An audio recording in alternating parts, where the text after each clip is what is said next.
Bonne année, bonne santé! Salut à tous, c'est Tom et bienvenue dans cette nouvelle petite vidéo. Alors, comme beaucoup, je vais faire mon top de mes attentes jeux vidéo pour 2019 en ce mois de janvier. Écoutez, j'ai pris quelques petites notes sur mon téléphone et je vais vous dire tout ça, tout simplement. Alors en numéro 10, j'ai placé Shenmue 3, qui devait sortir en 2017, qui devait sortir en 2018, et qui apparemment, on l'espère tous, devrait sortir en août 2019. Alors je vous avoue que le projet me fait très peur. C'est pour ça que je le place seulement 10ème, malgré que voilà, c'est une licence culte du jeu vidéo. Encore une fois, je n'ai pas encore fait le 1 et le 2, mais c'est une licence tellement culte du jeu vidéo que j'ai backé à l'époque pour sortir le 3. Donc voilà, je le recevrai Day One normalement, si tout se passe bien, en août. Donc on verra bien l'étendue des dégâts, à mon avis, ça risque d'être pas terrible, pour être honnête, mais bon, on sait jamais, sur un malentendu. Moi je le vois plus comme un jeu indépendant de toute façon, parce que c'est un jeu qui a un petit budget quand même dans l'industrie. Donc écoutez, on verra bien si c'est la catastrophe annoncée ou s'il y a quelque chose à sauver du projet Shenmue 3. On verra bien. 9ème place, j'ai placé Sekiro Shadows Die Twice, à tes souhaits, le nouveau jeu des papas de Bloodborne, Dark Souls et compagnie. Donc, comment il s'appelle? Voilà, From Software. Il sort en mars sur Xbox One et PS4 notamment. Et le jeu a l'air vraiment très cool, toujours dans la lignée du Dark Souls, on va dire, assez punitif, assez costaud, dans un Japon style un peu féodal avec des monstres. Ça rappelle un peu Onimusha ou Tenchu. Mais bon, vu la qualité du studio From Software aujourd'hui, je pense que le jeu sera très bon. Et c'est vrai que le gameplay a l'air vraiment cool, il y a un peu plus d'infiltration, si on peut dire comme ça, un peu plus de dynamisme, je trouve. Et ça donne franchement envie, en tout cas. C'est pour ça que je le place 9ème. Ensuite, concernant la 8ème place, il s'agit de Kingdom Hearts 3, qui sort fin janvier, le 29 janvier. Un autre gros titre également qui est attendu en ce mois de janvier, il est dans mon top 10, on en parlera un petit peu plus tard. Donc Kingdom Hearts 3, après des années d'attente et de développement, voilà, il sort enfin en ce mois de janvier, fin janvier. Donc écoutez, pour les amoureux de JRPG, je pense qu'ils sont beaucoup à attendre ce titre. J'espère qu'il sera bien cool, qu'on va comprendre quelque chose du scénario, parce que je crois que ça se complexifie déjà énormément à partir du 2e épisode de Kingdom Hearts, que je n'ai toujours pas fait. Donc voilà, ce Kingdom Hearts 3, je pense qu'il est attendu par de très nombreux fans, et j'espère que la qualité du jeu sera au rendez-vous. Ensuite, pour la 7ème place, il s'agit du nouveau jeu de Remedy. Qui c'est Remedy? C'est les créateurs de Max Payne 1, Max Payne 2, Alan Wake. Et du coup, j'ai surkiffé Alan Wake. Moi, je n'ai pas de Xbox One, donc je n'ai pas pu faire Quantum Break, qui est apparemment un très bon jeu quand même. Malgré le peu de retour sur ce titre des joueurs, moi j'en ai entendu que du bien. Et du coup, Control est le futur titre de Remedy, qui sera un multi-console, on va dire. Il sortira également sur PS4, tout simplement. Et du coup, évidemment, j'en attends beaucoup. Ça reprend assez quand même du gameplay de Quantum Break, avec la possibilité de ralentir le temps. C'est un jeu à la 3e personne, et il sortira cette année. Je ne pense pas qu'il aura un grand budget, ça sera peut-être un double A au lieu d'un triple A. Mais avec Remedy, je pense qu'on peut s'attendre quand même à une certaine qualité. Et du coup, j'attends ce titre, étant amoureux de Alan Wake. Ensuite, pour la 6ème place, j'ai mis Days Gone. Ça fait des années qu'on en entend parler. Alors c'est vrai que ces derniers mois, la communication autour du titre s'est fortement affaiblie. Mais ce Days Gone a l'air vraiment franchement sympathique, dans un monde ouvert avec où on contrôle un espèce de biker, et voilà, des fois on a des hordes de zombies, et le gameplay a l'air vraiment sympa. Je trouve que le titre donne envie, tout simplement, à travers ces différentes cinématiques. Apparemment, le scénario serait quand même plutôt travaillé.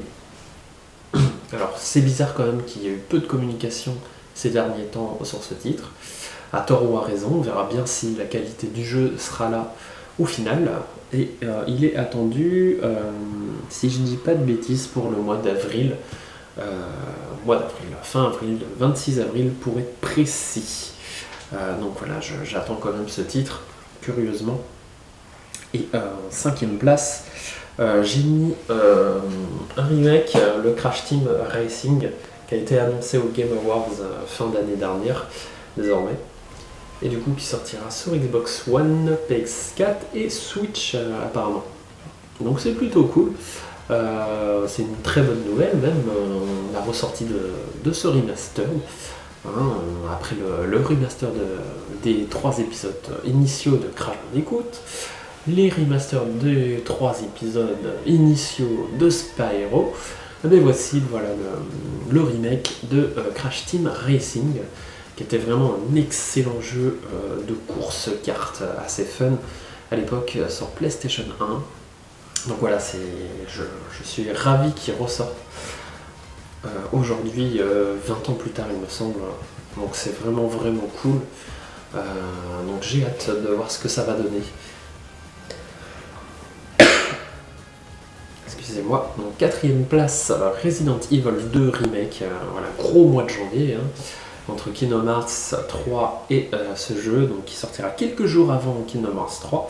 Celui-ci sort le 25 janvier, notez bien dans vos agendas, sur PC, PS4 et Xbox One.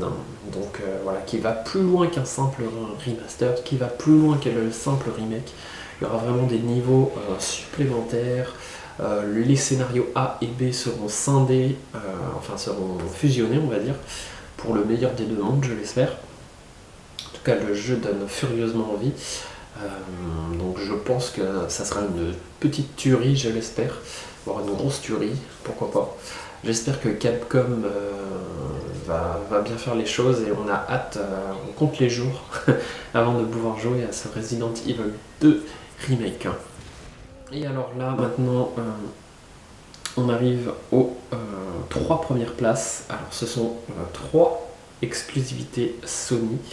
Les 3 jeux dont on ignore la date de sortie, mais il y a quand même de bonnes chances pour que ça sorte en 2019, on l'espère tous. Alors ça ne sera pas Beyond Good en Evil 2, de toute façon ce n'est pas une exclu Sony, mais je pense qu'il sortira plutôt en 2020, voire 2021. Alors la 3ème place est tout simplement pour The Last of Us 2. Certains le savent, le premier je le porte pas plus que ça dans mon cœur, mais je reconnais que le dernier tiers du jeu est exceptionnel. Donc je ne peux qu'attendre le The Last of Us 2 quand même, parce qu'en plus Naughty Dog derrière ce ne sont pas des bons guignols. Qu'est-ce qui va en être de Joel? On ne sait toujours pas. Les différents gameplays qu'on a déjà vus en vidéo étaient assez sensationnels quand même, en termes d'animation, d'immersion.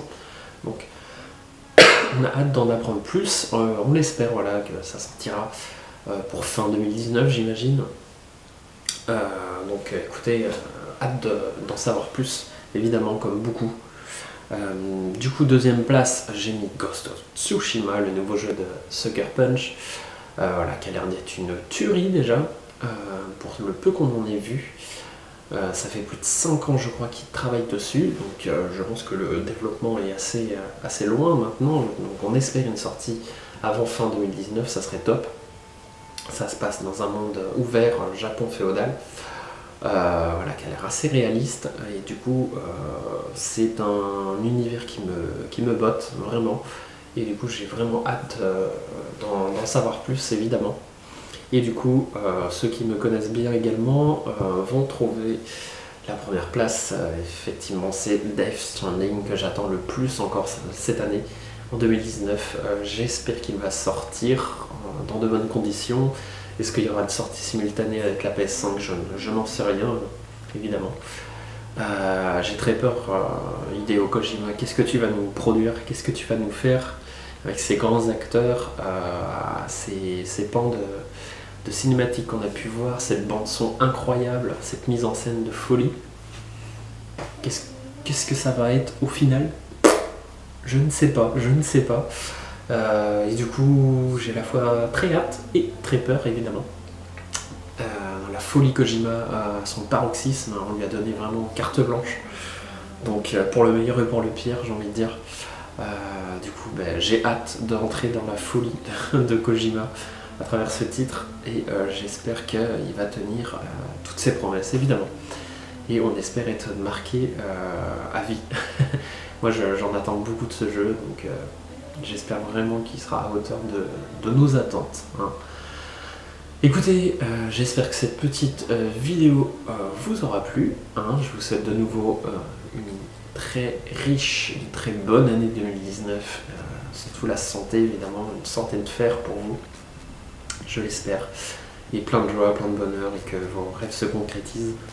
Quant à moi, je vous dis à la prochaine. N'hésitez pas à interagir à cette vidéo. Je kiffe toujours vous lire, c'est top. Et je vous dis à la prochaine. C'était Tom B. Ciao.